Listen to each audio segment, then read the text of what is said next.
Good afternoon, everyone. Treasure Troller here from the militant state of Michigan, FEMA Region 5, Michigan Economic Recovery Region 2. So, I got about 3 different parts to this video. We'll do them one at a time. I don't want them to be too long. The first one is, I don't want to say Black Lives Matter should have saw this coming, but there were some indications of it, this turning bad. And losing the narrative on what this whole thing was really about. And all they needed to do was look at the 2 rallies.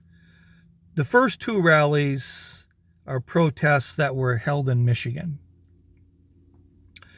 So they were protesting the executive orders that were put down by Governor Whitmer and the nonsensical orders that were put down as far as what stores can and can't be open, what parts of the store can and can't be open. It didn't make a lot of sense. Abortion clinics open, but churches closed, yada, yada, yada, on and on and on. That's what they went to protest. And the first one had a lot of people turn out. The second one, not as many. Weather maybe, whatever. But what was the narrative there? What was the thing that was talked about over and over and over on mainstream media after these 2 events?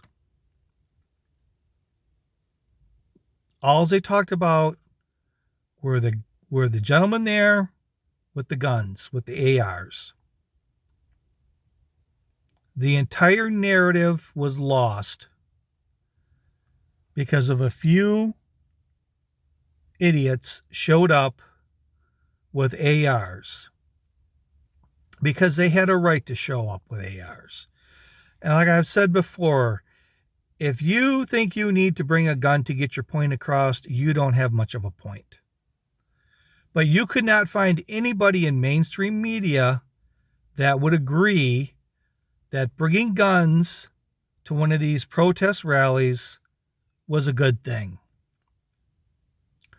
Now, I'm not saying that Black Lives Matter should have seen it coming, but there were signs out there.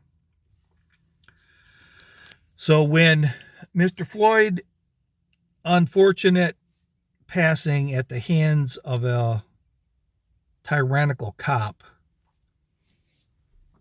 this heinous crime, the killing of an innocent man, Black Lives Matter wanted to take to the streets and protest of this and just let everyone know that they're watching how this thing was going to come down. They wanted justice for him.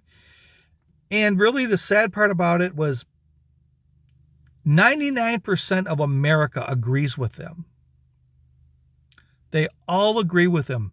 It's going to be very difficult to find anybody that's going to support the officer or the officers that were involved in this. It's going to be very hard to find anyone in support of them. And when they went out to take the streets to protest peacefully, just to get their voice heard, Antifa took over. And now it's about who did what, who was doing the looting, who was destroying buildings. It wasn't about, well, I was just there to march. De Blasio's daughter was there and he's out. Well, she was only there to peacefully protest. But unfortunately, people are not going to make that division. And now the narrative of an innocent man's life being taken is going to get moved over to white supremacy, Antifa, and all of that. And somewhere along the lines, This Mr. Floyd is going to be, unfortunately, going to be page 3 news, page 4 news, because it's going to be about Antifa. It's going to be about looters, people that are just hell bent on destruction. So, unfortunately, it's a sad turn of events for Black Lives Matter. It's going to get